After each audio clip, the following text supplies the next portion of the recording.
On June 21st, 1925, the Wichita Monrovians, Wichita's premier black baseball team, played the KKK in a game right there in the middle of the river. How did this happen? Why did this happen? What's the story? Let's find out.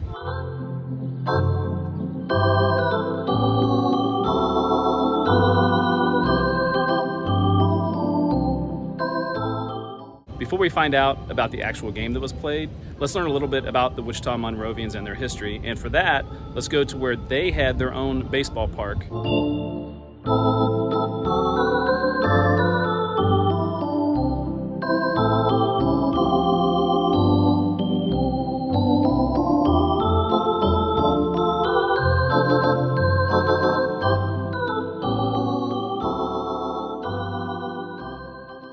Here at the corner of 12th and Mosley here in Wichita, this is where the Wichita Monrovians' home baseball field was, Monrovian Park. Now it's a kind of dusty little road in a more kind of industrial area of Wichita. There's a few older buildings kind of in the area, but I think the Monrovians are long forgotten from where they used to be right in this area. The Monrovians got their start in 1920. They used to be, before that, for a couple years, they were called the Black Wonders. And in 1920, a guy named J.M. Booker, who was a lawyer, started the Wichita Monrovian Association and changed the name of the team to the Monrovians, named after the African country Liberia. The capital of Liberia is Monrovia. The Monrovians had their own baseball field. This was a very rare thing for black baseball teams at that time. The Monrovians played most of their games were kind of a barnstorming nature. They were in a league for 1 year, but most of the time they were playing to try to raise money for the community. It was a very important part of the community in the 1920s.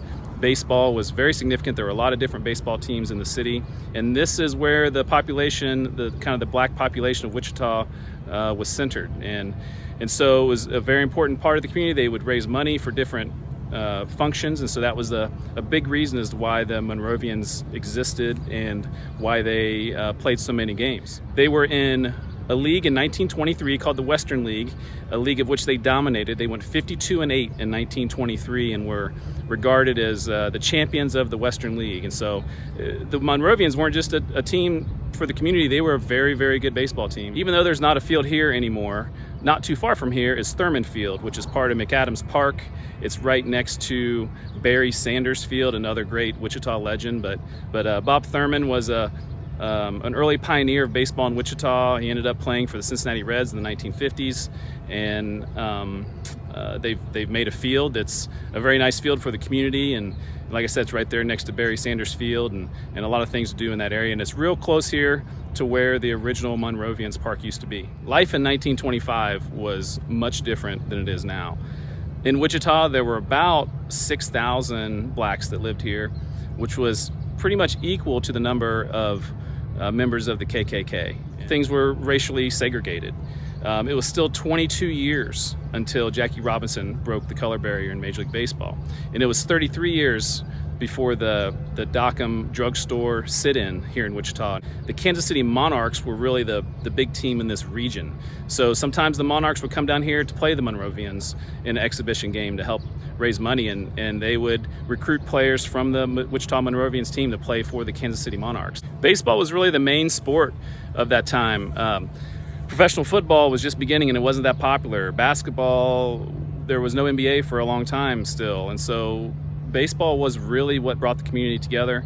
And in Wichita there were many teams, and the Monrovians would play a lot of the different teams, and they would sometimes play here in Monrovian Park, and then sometimes they would play at Island Park, which is where we're heading to next to check out the site of the infamous game.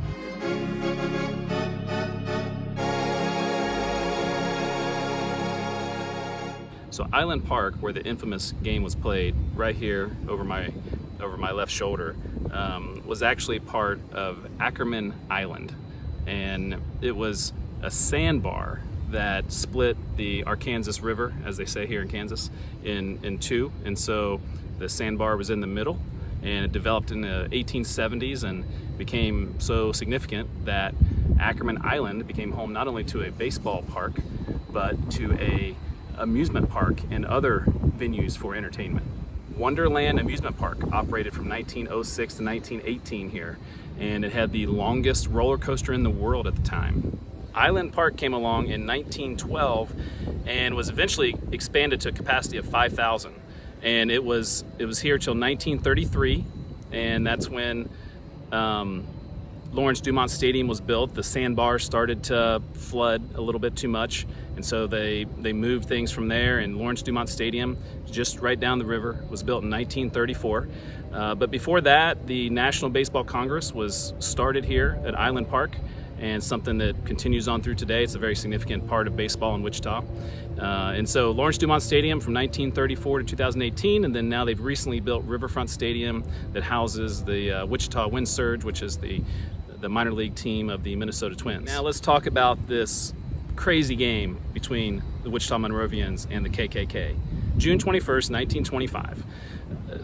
At the time, the KKK was being pushed out of Kansas. Not only were they against blacks, they were against Irish, they were against Catholics, they were against Jewish people, and so there was a lot of people that were kind of tired of the KKK, and they were trying to get a lot of people were trying to push them out of the state of Kansas. They tried to file for a charter, and they got rejected actually 18 days before this game happened.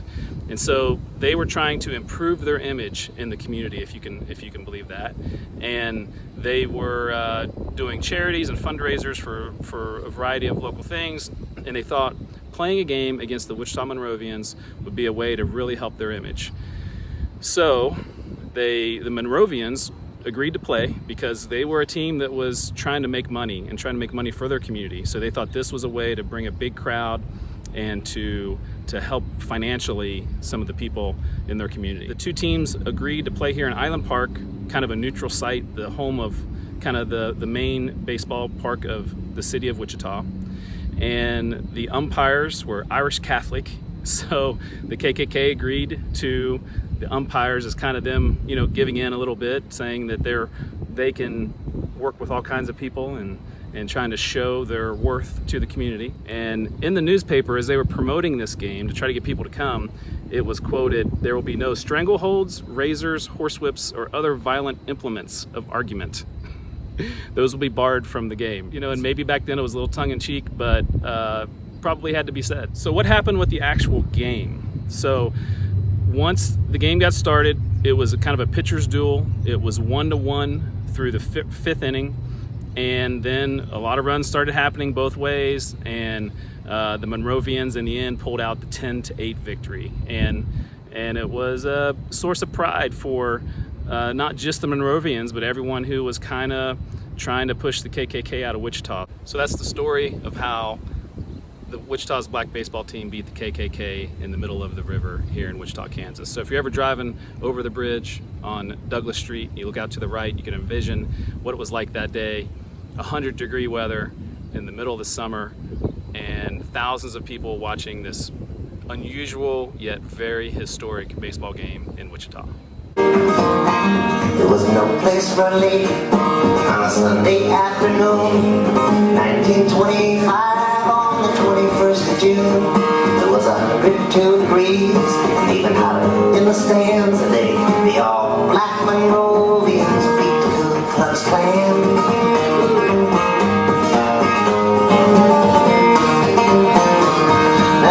Seesaw battle, a pitcher duel through four. The Monrovians would break it open, 10-8 the score, and then drive off in jalopies, not those nice sedans. They all